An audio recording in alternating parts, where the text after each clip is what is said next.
The transport ship docked at Station Helix 9 with a soft hum that vibrated through the metal floors. Katie Morgan pressed her face against the small window and stared at the massive structure floating in the darkness of space. The Galactic Unity Academy was bigger than anything she had ever seen.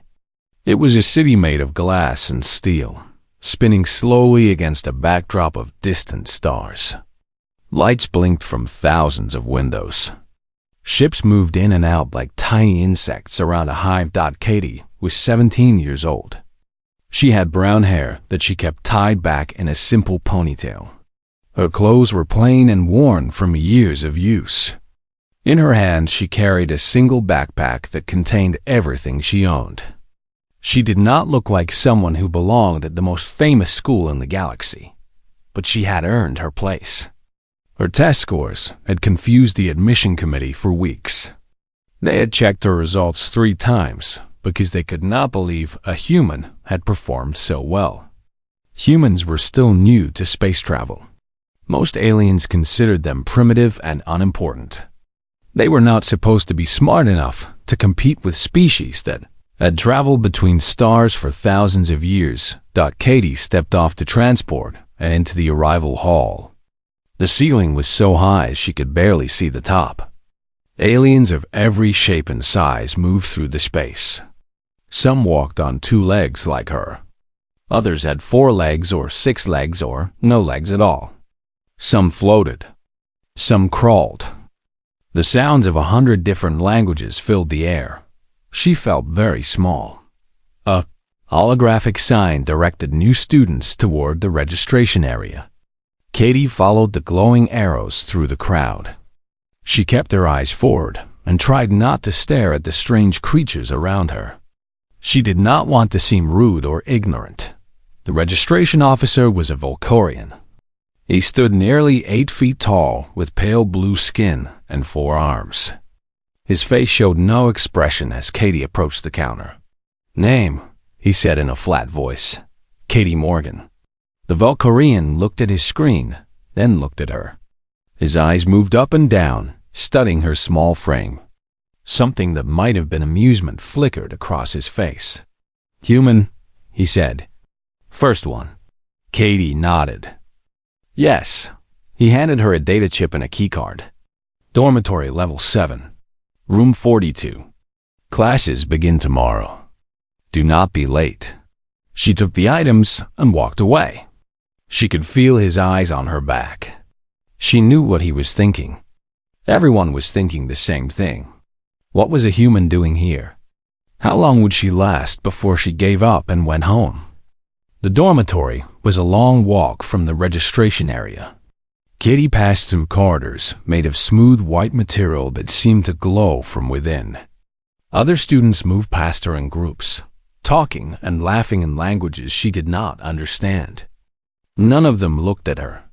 It was as if she did not exist. Her room was small but clean. 2 beds stood on opposite sides with a window between them.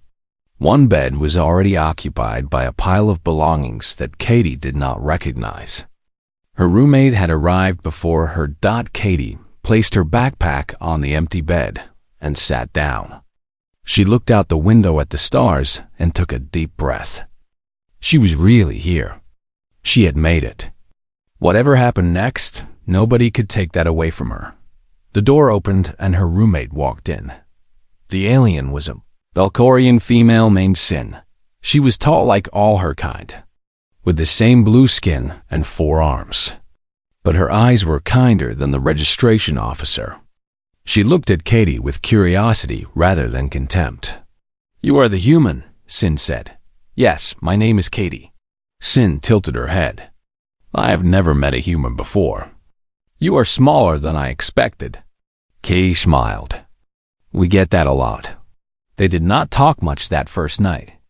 Sin seemed unsure how to interact with such a different species. Katie did not push. She unpacked her few belongings and prepared for bed. Tomorrow would be a long day. The mess hall the next morning was overwhelming. Hundreds of students filled the massive room, eating foods that Katie could not identify. The smells were strange and strong. Some made her hungry.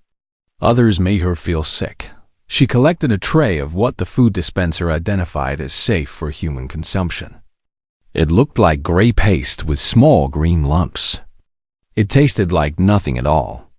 But it was food, and she was hungry. Katie found an empty table in the corner of the hall.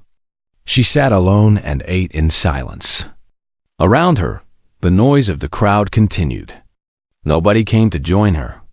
Nobody even looked in her direction. Then the shadow fell over her table. Katie looked up and saw the largest alien she had encountered yet.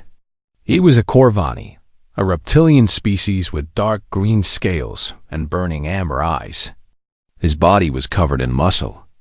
His claws looked sharp enough to cut through metal. He stood with his arms crossed and his lips pulled back to show rows of pointed teeth.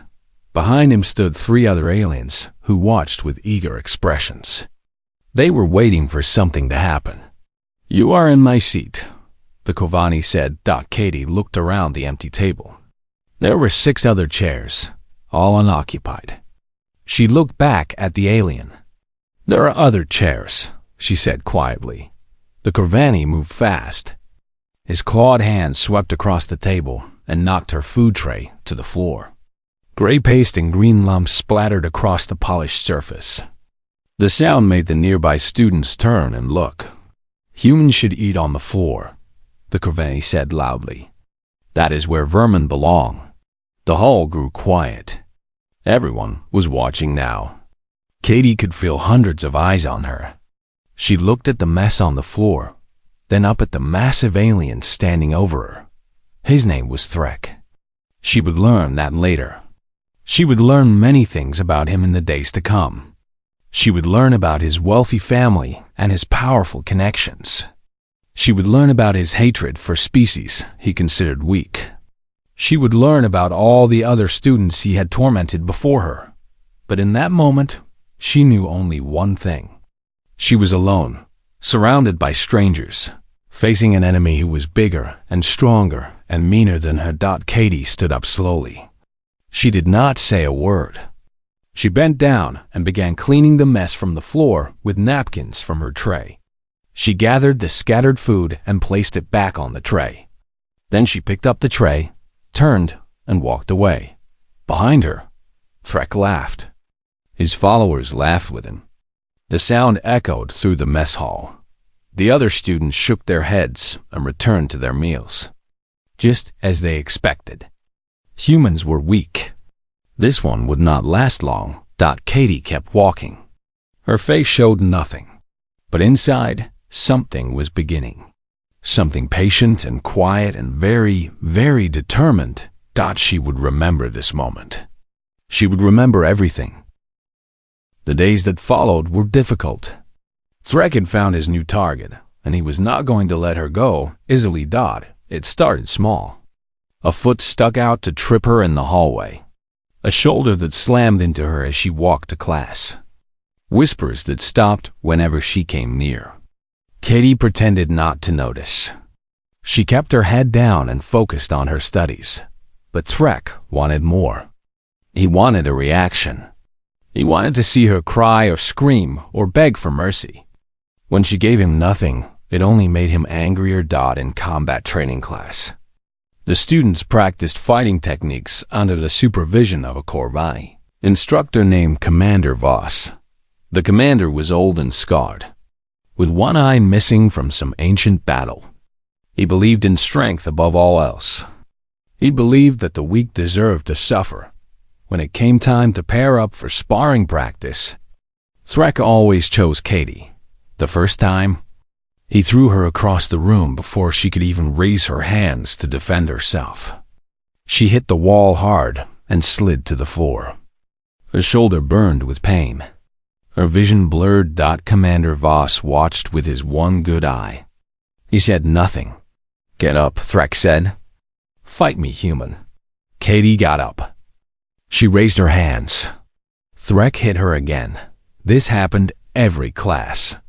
The other students watched, but did not interfere. Some looked uncomfortable. Most looked amused. A few looked hungry, like predators watching prey. Katie went to the medical bay so often that the doctors stopped asking questions. They healed her bruises and her cuts and her sprains. They gave her painkillers and sent her back to class. That was their job. They did not care about one human student. At night, Katie returned to her room and collapsed on her bed. Every muscle in her body ached. Every bone felt like it was breaking. Sin would watch her with those curious eyes but rarely spoke. One night, after a particularly brutal training session, Sin finally asked the question that had been bothering her for weeks. Why do you not fight back? Katie was lying on her bed, staring at the ceiling. A new bandage covered her ribs where Threk had kicked her. She turned her head to look at her roommate. What do you mean? Among my people, when someone attacks you, you attack back. You establish dominance. You show that you are not weak. Sin sat up in her bed, her forearms folded. But you do nothing. You let him hurt you. You let him humiliate you. I do not understand. Katie was quiet for a moment. Then she smiled, though it made her split lip hurt. Fighting back means he matters, she said. He does not matter. Sin stared at her. He's causing you pain. He is making your life miserable. How can you say he does not matter? Because he is temporary. He's a bully who picks on people weaker than him to feel strong. That tells me everything I need to know about him. Katie sat up slowly, wincing at the pain in her ribs. Where I come from, we have a saying. The loudest person in the room is usually the weakest. That makes no sense. It will eventually. Sin shook her head. You are strange, human. We get that a lot. But Katie was not simply enduring. She was learning. Every night, after Sin fell asleep, Katie crept out of their room. She walked to the gymnasium on the lower level, where no one went after midnight. There, alone in the darkness, she practiced. She practiced the combat forms she had learned in class. She practiced them again and again until her muscles screamed for rest. She studied the movements of different species, watching recordings from training sessions. She analyzed their strengths and weaknesses. She learned how a smaller fighter could defeat a larger one, and she studied THREKK. In the library. She accessed the medical archives. She read everything about Kovani anatomy. She learned about their thick scales and powerful muscles. She learned about the nerve clusters hidden beneath their jaws. She learned about the tendons in their wrists that could be locked with the right pressure. She learned where they were strong and where they were vulnerable. She also kept notes. Every incident was recorded in a private file on her personal datapad. The date, the time, what happened, who was present, what the instructors did or did not do. The file grew longer each day. Threk had no idea. He saw only a weak human girl who refused to fight back. He did not see the mind behind those quiet eyes. He did not understand that his greatest strength was also his greatest weakness. He believed he was untouchable. His family was one of the wealthiest in Corvani space. They donated millions of credits to the academy each year. The instructors feared them. The administrators protected them.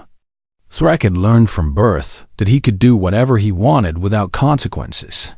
He was about to learn a different lesson. As the weeks passed, other students began to approach Katie, not openly, never where Threk could see, but in quiet moments in empty corridors. They would speak to her. A Churich student named Bix told her about how Threk had destroyed his project and blamed him for the damage. A Valkorian named Tana described how Threk had spread lies about her family. A Sindari named Quill shared memories of being mocked for her small size and quiet voice. Katie listened to all of them. She added their stories to her file. She collected evidence like a farmer collecting seeds. She was planting something, though none of them could see it yet. Why are you doing this? Bix asked one night. His mandibles clicked nervously. Nothing will change. His family is too powerful. Katie looked at him with those calm brown eyes. Do you want to bet on that? Bix did not answer. He was too afraid to hope. The annual gauntlet trial was approaching. It was the biggest event of the year, a test that would determine which students would advance and which would be held back. Teams of 4 would compete in front of the entire academy. Katie looked at the team assignments posted on the bulletin screen. Her heart sank, then hardened into something cold and sharp. She had been assigned to a team with Vect, a Churix who hated humans, Una, a Sindari who had ignored her all semester, and Threk. It was not an accident. Someone had arranged this. Someone wanted to see her fail. Katie smiled. They had just given her exactly what she needed. She returned to her room and opened her file. She reviewed every piece of evidence she had collected. She planned every move she would make. She prepared for the moment that was coming. Sin watched her from across the room. You are planning something, Sin said. Yes. Something dangerous? Very. Sin was quiet for a long moment. Then she nodded slowly. Good. I hope you destroy him. Katie looked up at her roommate with surprise. It was the first time Sin had ever taken her side. Why the change? She asked. Sin's eyes darkened with old memories. Because he hurt my cousin last year. She left the academy in shame. She never recovered. Her 4 hands clenched into fists. I want him to suffer, Katie nodded. He will. I promise. The gauntlet trial was 1 week away. Everything was about to change. The day of the gauntlet trial arrived with ceremony and excitement. The entire academy gathered in the great observation hall to watch the competition. Huge screens floated in the air, showing every angle of the challenge arena. Important visitors had come from distant worlds to witness the event. Admirals, politicians, wealthy donors. Everyone who mattered was watching. Katie stood in the preparation room with her team. Vect, the Churix, cleaned his sharp claws without looking at her. Una, the Sindari, kept her telepathic shields up and her thoughts hidden. And Threk stood in the center of the room like he owned it. Listen carefully, Threk said. I will lead this team. You will follow my orders. If we lose, it will not be because of me. His amber eyes settled on Katie. Try not to slow us down too much, human. I know that will be difficult for your primitive species. Katie said nothing. She checked her equipment and waited. The arena was a massive, holographic maze that changed and shifted as teams moved through it. Obstacles appeared without warning. Traps activated beneath their feet. The goal was simple. Reach the end before time ran out. But the path was never simple. A horn sounded, and the trial began. Threk rushed forward without waiting for his team. Vect followed close behind, his insect legs carrying him quickly over the uneven ground. Una floated at a distance, using her telepathy to sense dangers ahead. Katie ran at the back of the group. She watched everything. She waited. The first trap was a pit that opened suddenly in the floor. Threk leaped over it easily. Vect skittered around the edge. Una floated across. Katie barely made the jump, landing on the far side with her fingers gripping the edge. Threk did not offer to help her up. He kept walking. The maze twisted and turned. Walls rose and fell. Sometimes the path split and they had to choose which direction to go. Threk always chose. He never asked for opinions. He never listened to suggestions. And he began to sabotage Katie. At first, it was subtle. He gave her wrong directions at a fork in the path. She found herself in a dead end and had to backtrack. She lost valuable time. Then it became more obvious.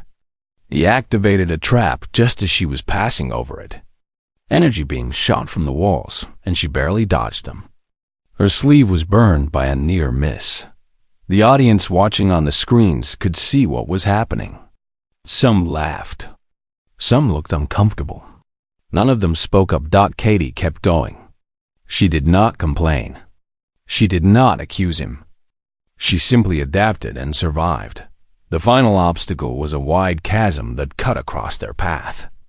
Far below, holographic flames flickered with realistic heat. The only way across was a bridge that would only appear if all 4 team members stood on pressure plates at the same time. 4 plates glowed on the near side of the chasm. Each one was marked with a symbol representing a team member. They had to work together. There was no other option. Katie moved to her plate. Vect moved to his. Una floated to hers. Threk stood on his plate but did not activate it. He crossed his arms and smiled. "What are you doing?" Vect demanded. "We will fail the trial." "I do not care about the trial," Threk said. His eyes were fixed on Katie. "I care about teaching this human her place." The countdown timer on the screen showed 3 minutes remaining.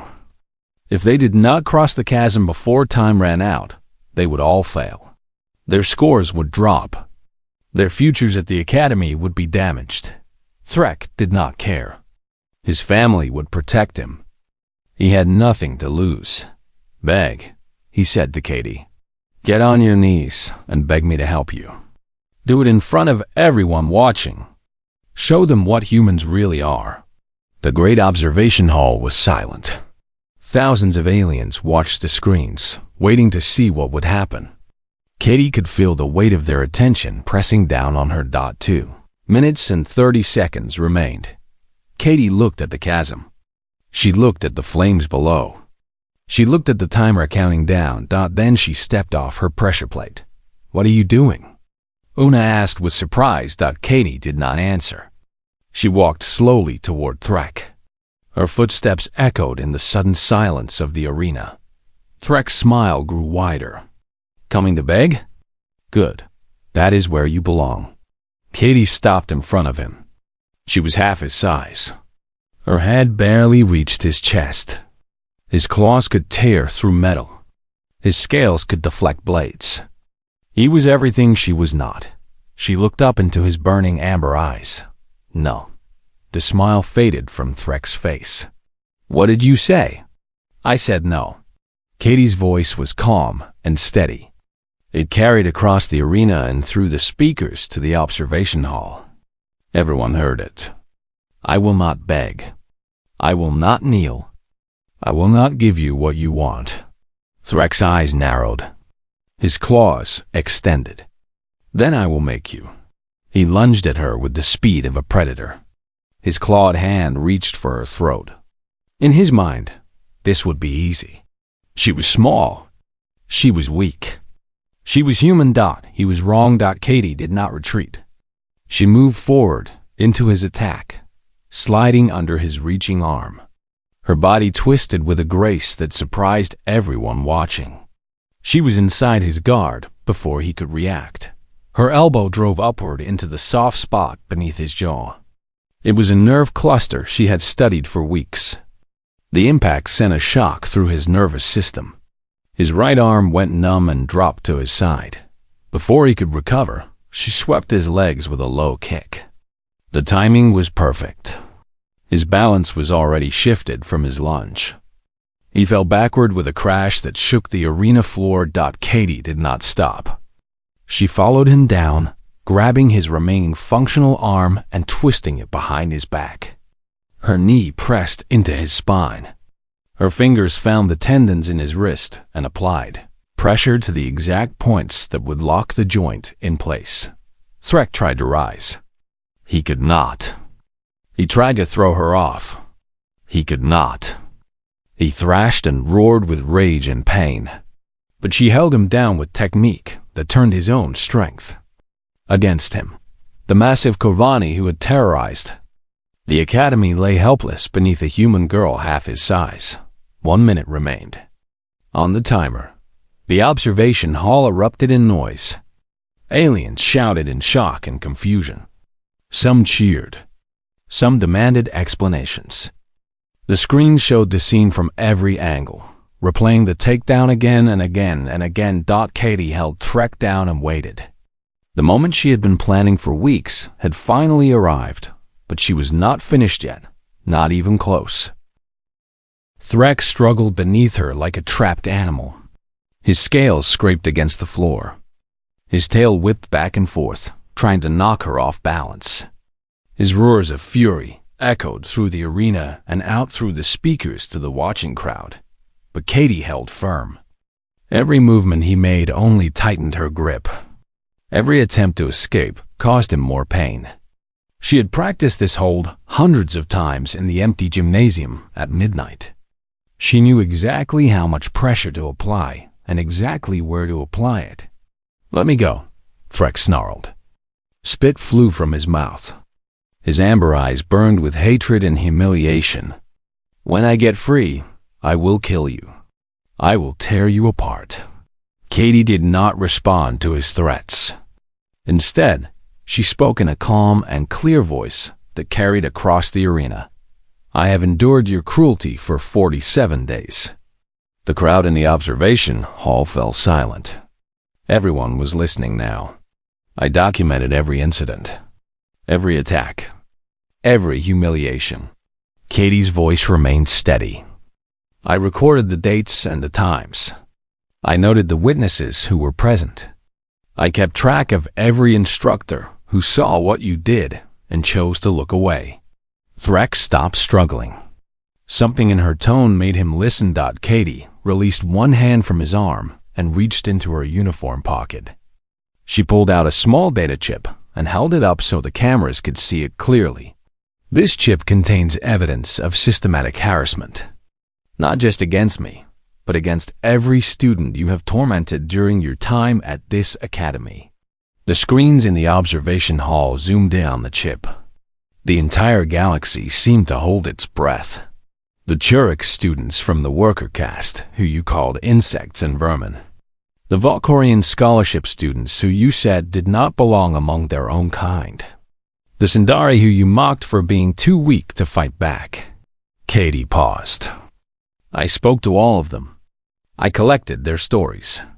I gathered evidence that even your family's money cannot make disappear."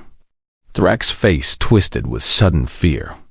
For the first time since she had met him, he looked truly scared. "You cannot do this," he said. His voice had lost its confident edge. "My family will destroy you. They will have you expelled. They will make sure you never work anywhere in the galaxy." Katie looked down at him with eyes that held no fear at all. "Your family's donations do not erase assault charges. Your connections do not protect you from criminal prosecution." She held up the chip again. "I have already transmitted copies of this evidence to the Galactic Council's Ethics Committee. I have sent copies to the Kovani Honor Court on your homeworld. I have shared everything with 17 independent news networks across known space." The observation hall erupted in chaos. Officials scrambled for communication devices. Journalists began sending urgent messages to their editors. The carefully controlled event had become something much bigger. Threk's personal communication device, still clipped to his belt, began buzzing and beeping without pause. Messages were flooding in from his family, from his contacts, from everyone who had protected him before. "By now," Katie continued, "your parents are receiving calls from reporters asking for comments. The Academy Board is meeting to discuss your expulsion. The Kovani Honor Court is preparing formal charges." She leaned close to his ear, but her words were still audible to everyone watching. "You thought you were untouchable. You thought your power would last forever. But power built on cruelty is always fragile." She released his wrist and stood up, stepping back from his fallen body. Threk scrambled to his feet. His right arm still hung limp at his side. His scales were scuffed and scratched. His eyes darted around the arena as if searching for an escape that did not exist. "This is not over," he said. But his voice shook. He did not sound like a predator anymore. He sounded like prey. "You are right," Katie said. "It is not over. It is just beginning." and you are going to face consequences for everything you have done. The timer on the screen showed 30 seconds remaining. The gauntlet trial was almost over. Their team had not crossed the chasm. They were going to fail. Katie did not care about the team score anymore. She had accomplished something more important, but she was not finished. She turned and walked back to the edge of the chasm. The pressure plates no longer mattered. The bridge was not going to appear. 20 seconds remained. Katie studied the gap. It was wide, but not impossibly wide. She had spent weeks training her body. She had pushed herself beyond what anyone thought a human could do. She took 10 steps back. She took a deep breath. Then she ran. Her feet pounded against the arena floor. The edge of the chasm approached at terrifying speed. She could feel the heat from the holographic flames below. Every instinct told her to stop, to save herself, to accept failure. She jumped. For a moment she was flying. The far edge seemed impossibly distant. The flames reached up toward her like hungry hands. Her fingers caught the edge of the far platform. Her body slammed against the wall. Pain shot through her arms. But she held on. With a grunt of effort, Katie pulled herself up and over the edge. She rolled onto solid ground and lay there for a moment, gasping for breath. The timer showed 3 seconds. 2, 1. A horn sounded. The trial was over. Katie had crossed the chasm alone. She had not completed the team challenge, but she had done something the course designer said was impossible. She had made the jump that no one was supposed to make. The screens displayed her individual score. It was the highest in the history of the gauntlet trial. The observation hall exploded with noise. Aliens shouted and cheered and argued. Some called for investigations. Some demanded that Katie be given special recognition. Some accused her of cheating, though the cameras showed clearly that she had done nothing wrong. In the arena, Threk stood alone on the near side of the chasm. His teammates had abandoned him. His power had crumbled. His future was in ruins. He stared across the gap at the human girl who had destroyed him. Katie met his gaze. She did not smile. She did not gloat. She simply looked at him with those calm brown eyes that had seen everything and forgotten nothing. Then she turned and walked toward the exit. Behind her, officials were already entering the arena to detain Threk for questioning. His family's messages had stopped coming. His protectors had vanished. He was alone. The consequences were only beginning. 3 months had passed since the gauntlet trial. The academy was not the same place it had been before. The changes had come quickly after that day in the arena. Threk was expelled within a week. His family's lawyers tried everything to protect him, but the evidence was too strong and too public. The news networks had spread the story across the galaxy. Everyone had seen what he did. Everyone had watched him fall. Criminal charges followed. The Corvani Honor Court was not gentle with those who brought shame to their species. Threk faced trials on his homeworld that would keep him away from positions of power for decades. His family's reputation suffered damage that money could not repair. 4 instructors were dismissed from the academy, including Commander Voss. An investigation revealed that they had ignored reports of harassment for years. They had allowed students to suffer because they did not want to anger wealthy donors. Now they were gone, replaced by teachers who understood that their job was to protect all students, not just the privileged ones. New policies were created. The academy established clear rules against harassment and bullying. Students who reported problems were protected instead of punished. A committee was formed to investigate complaints, and Katie's name was attached to the new guidelines. They called them the Morgan Protocols. The academy had learned a hard lesson. But more importantly, the galaxy had learned something about humans. Before Katie's arrival, humans were considered weak and unimportant. They were primitives who had only recently discovered space travel. They were not supposed to compete with ancient species. who had conquered stars for thousands of years. That perception changed after the Gauntlet trial. The video of Katie taken down. Threk was watched billions of times across known space. Analysts studied her technique and marveled at her precision. Scientists examined human physiology with new interest. Politicians began to reconsider their dismissive attitudes toward Earth and its people. Humans were not the strongest species in the galaxy.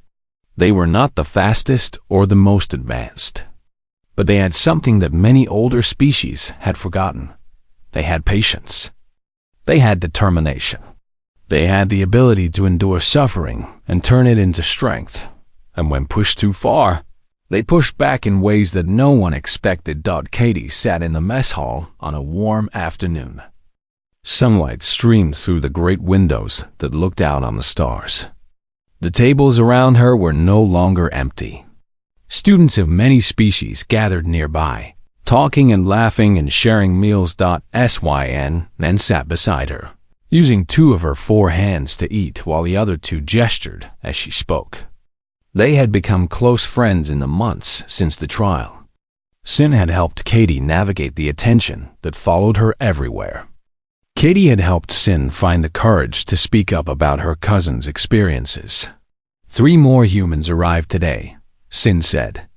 I saw them at the registration desk. They looked nervous. Katie nodded. They will find their way. Someone will help them. Someone like you? Katie smiled. Someone like us. It was true that more humans had started coming to the academy. Katie's success had opened doors that had been closed before. Scholarship committees that once rejected human applicants now actively recruited them. Species that had dismissed humanity now wanted to study with them and learn from them. Not everyone was happy about the changes. Some aliens still believed that humans did not belong in their academy. Some resented the attention Katie received. Some whispered that she had cheated or that she had been lucky. Katie ignored them. She had learned long ago that opinions mattered less than actions. Let people talk. She would keep working. A young Churix approached the table nervously. His name was Bix, and Katie recognized him as one of the students who had shared stories about Threk's cruelty. He was small for his species, with delicate mandibles and anxious eyes. Excuse me, Bix said. They say you can teach fighting techniques. Techniques for smaller fighters against bigger opponents. Katie studied him for a moment. She remembered how scared he had been when they first met. She remembered how he had said nothing would ever change. I can teach you something better, she said. I can teach you how to win before the fight even starts. Bix looked confused. How is that possible?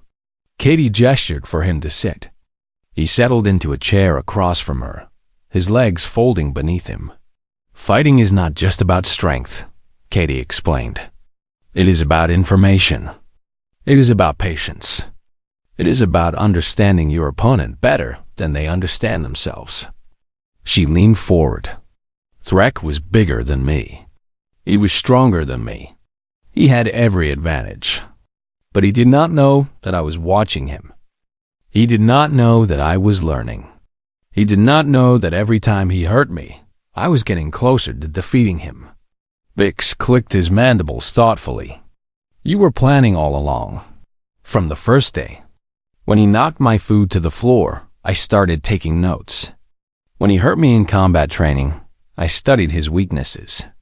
When he threatened me in the trial, I was ready. But what if it had not worked? What if you had failed?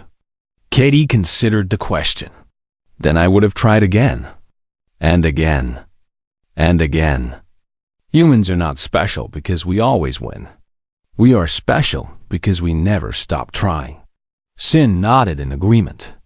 I have learned this about humans. You are the most stubborn species in the galaxy. We prefer the word determined, Katie said with a grin. The mess hall continued its normal activity around them. Students ate and studied and gossiped about classes and relationships. The great drama of 3 months ago had faded into memory. Life moved on, But something had changed. Something important. When smaller students were picked on by larger ones, they no longer stayed silent. They reported the harassment. They supported each other. They remembered what one human girl had done when everyone expected her to fail. And when those same bullies looked around for easy targets, they hesitated. They remembered what happened to Threk. They remembered that weakness was not always what it appeared to be. Katie finished her meal and stood up. She had a study session to attend and a combat training class after that. Her life at the academy was busy and demanding, but she would not have it any other way. As she walked toward the exit, a young Valkyrian stopped her in the hallway. He was one of the new students recently arrived from a distant world. "You are Katie Morgan," he said. "The human who defeated Threk." "I am." The Valkyrian looked at her with something between curiosity and respect. "Is it true what they say? That humans never give up?" Katie thought about her journey to this moment. The transport ship that brought her here. The loneliness of those first days. The pain of Threk's attacks. The long nights of training and planning. The moment when everything changed. "We give up sometimes," she admitted. "We fail sometimes. We make mistakes like everyone else." She met his eyes with a steady gaze. "But when something matters to us, when we believe in something with all our hearts, we will keep fighting until there is nothing left. We will find a way when there is no way. We will stand up when everyone expects us to stay down." She smiled. "That is what it means to be human. And the galaxy is just beginning to understand." She continued down the corridor toward her next class. Behind her, the young Valkyrian watched her go with wonder in his eyes. The stars turned slowly outside the great windows of the station. Somewhere out there, other humans were making their own journeys. They were facing their own challenges. They were proving that humanity belonged among the stars. The lesson had been learned. The galaxy would not forget it. And Katie Morgan walked forward into a future that was brighter than anyone had expected.